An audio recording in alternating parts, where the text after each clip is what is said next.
Panalo ang ilang programa at personalidad ng GMA Network sa ikawalong USTV Students' Choice Awards. Ang parangal na ito, inspirasyon at hamon sa paghahatid ng Kapuso Network ng serbisyong totoo.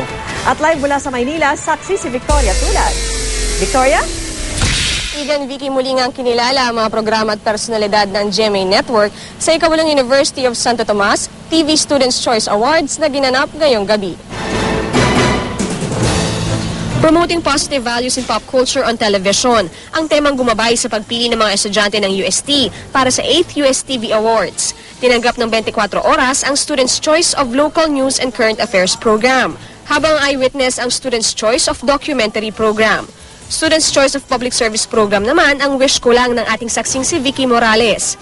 Si GMA Vice President for News Programs Jessica Soho ang napiling Students' Choice of Female News and Current Affairs host. Habang ang show niyang Kapuso Mo Jessica Soho ang Students' Choice of Magazine program. Sa entertainment, napili ang Eat Bulaga bilang Students' Choice of Variety Show.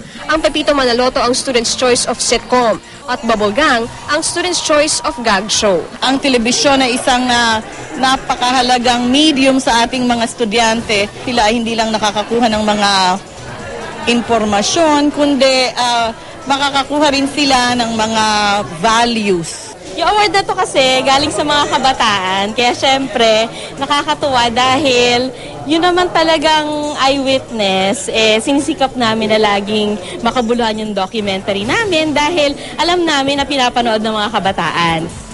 Igan Vicky, umaasa ang mga organizer ng USTV Awards na magpapatuloy ang media sa pagbibigay ng serbisyong totoo sa publiko. At live mula rito sa UST, ako si Victoria Tulad ang inyong saksi.